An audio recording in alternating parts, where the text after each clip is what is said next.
All divers appreciate the importance of dive safety issues like training and equipment quality, as well as site safety issues like weather and bottom conditions. But many divers assume when they sign on with a dive operation that its personnel will take care of matters like establishing an emergency action plan, stocking first aid supplies, and seeing that staff are properly trained. While most dive operations do attend to such matters, you, as a certified diver, also need to take responsibility for your own safety. And that means paying attention not only to obvious safety matters like your air consumption while you're underwater, but also to less obvious matters like asking a dive operation about its emergency plan. People's reluctance to inquire about a dive operation's safety protocol is understandable, especially if you're relatively new to diving. Is it really your place to ask questions of a dive professional? In short, yes, it is. But remember to be respectful and polite when inquiring. Your goal is to be sensible, not complacent, responsible, not dependent. Before you go, know what type of dive operation you are looking for. A one-stop shop that offers full logistical support, including professional guides, rental equipment, air supplies, and assistance with dive planning, or a more bare-bones, perhaps remote and adventurous experience. The one-stop shop may be the most appropriate choice for new divers, and perhaps even for more advanced divers, but no matter what kind of operation suits your needs, be sure to offer solid emergency preparedness. If you are not sure what to look for or inquire about, the fundamental considerations are staff training, professional attitude, cleanliness and order, equipment quality and maintenance, air quality management, oxygen availability, first aid kit availability, boat safety, entry and exit procedures, comfort factors, emergency action plan. Staff training can have a significant impact on your safety, especially in the event of an emergency. You'll want to verify that the operations dive professionals, and even its boat crew members, if you're headed to a remote location, hold appropriate minimum qualifications. And if the pre-dive briefing doesn't cover such points, you should ask which staff are trained in CPR and first aid, where the emergency oxygen equipment and automated external defibrillator, or AED, are located, and how many staff members have been trained to use the devices. They won't be of any help in an emergency if there's no one around who knows how to use them. Professional attitude may seem like an unusual factor to include in a list of safety measures, but it's a good proxy for several safety matters. Look for a sense of professionalism and proficiency as you watch staff interact with divers, for example. Are they attentive to questions that divers have? Do they give thorough and understandable answers to questions? Also, pay close attention to the pre-dive briefing and make sure it covers key elements like maximum depth, turn time, site conditions, entry and exit procedures, diver recall system, and so on. If a point that concerns you isn't covered, ask about it. The general cleanliness and order of the facilities make a difference too, and speak to the operator's attention to detail. It's important for a dive facility to be well maintained, regardless of its size. It's also important that rental equipment be organized and kept in good repair. If rinsing basins are provided, make sure the water in them is clean. Never wash your regulator in particular in stagnant-looking water. Equipment quality and maintenance are also important considerations, especially if you plan to rent much of your gear. Most committed divers have their own wetsuit, but if for some reason you'll be renting a wetsuit, check to see how the suits are maintained. They should be clean and dry and without major defects. Ideally, they'll be stored on hangers in a well-ventilated space and protected from sunlight. Though some dive operations, especially in remote areas, may not have such optimal accommodations. Also make sure there's an adequate assortment of sizes, so you'll be likely to find a suit that fits you well. You should even feel free to ask the staff to let you try on a suit or two in anticipation of scheduling a dive. just not right before you get on board.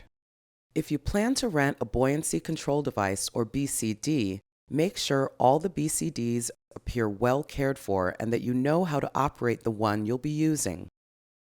The cleanliness of equipment is a factor too, especially gear that goes in your mouth or on your face, like regulator mouthpieces and masks. And it's important that staff are available to familiarize you with the features and operations of any rental gear. Air quality is another consideration. The quality, that is, of the air you'll breathe underwater.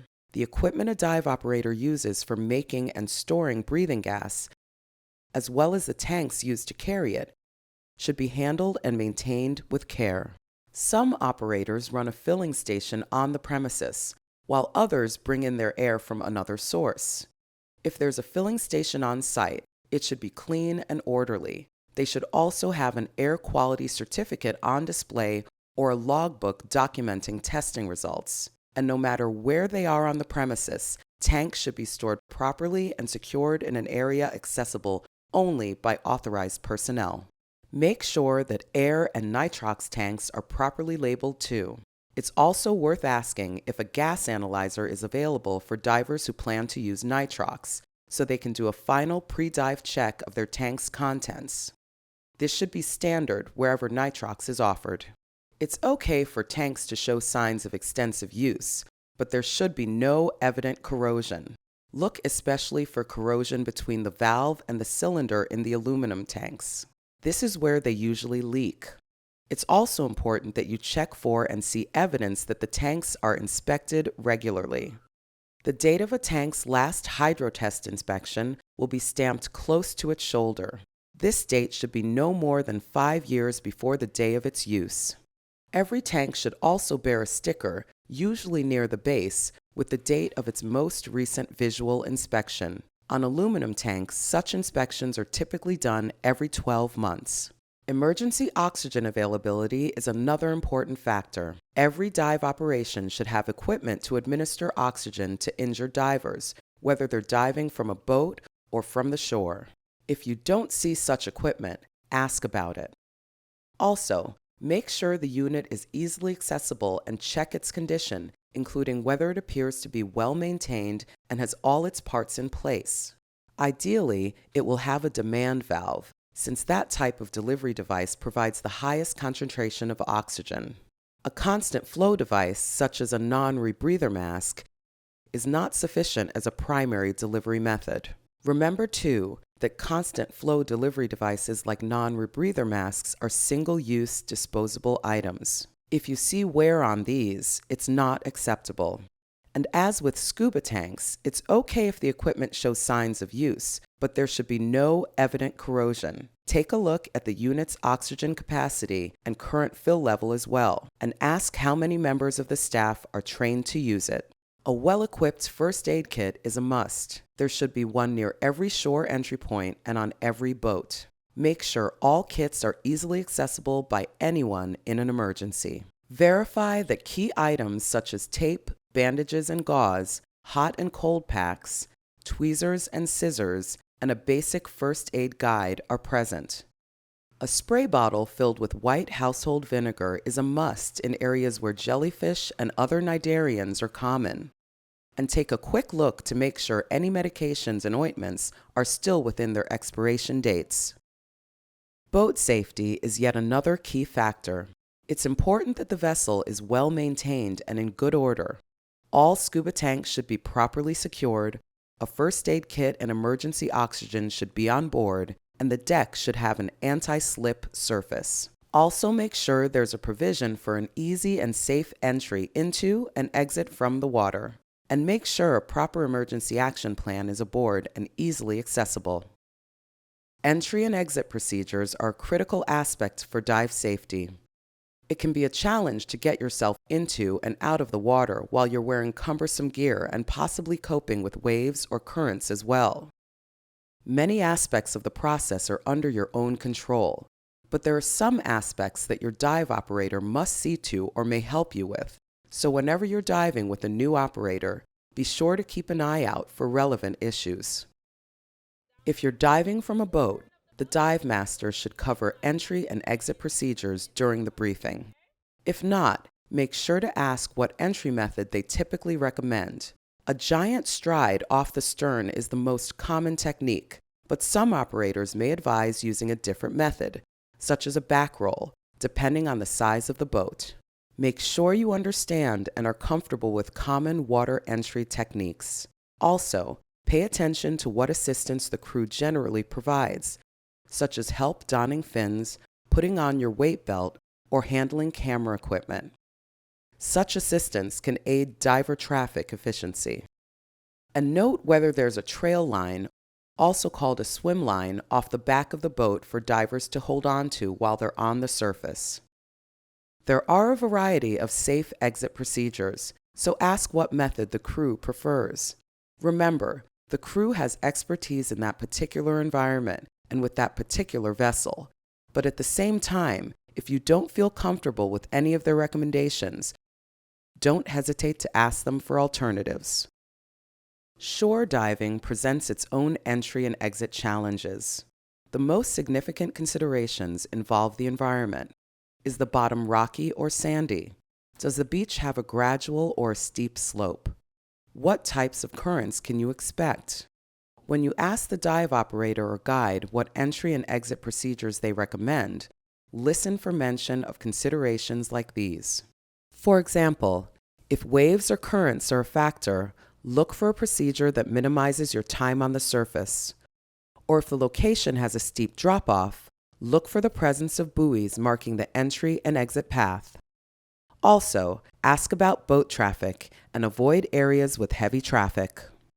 When it comes to comfort factors, you're the best judge of what matters to you. Some issues to consider are awnings to shade you from the sun, the availability of safe drinking water, comfortable boat seats, and maybe even complimentary sunscreen in case you forget. Last but not least is the Dive Leaders or Operations Emergency Action Plan, or EAP.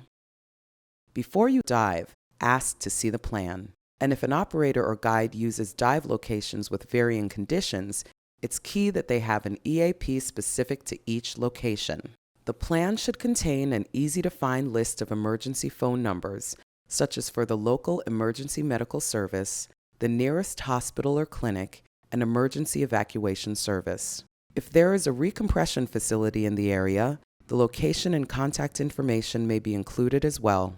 Note that the number of the Divers Alert Network emergency hotline may be included in a dive operations EAP, but it shouldn't be the plan.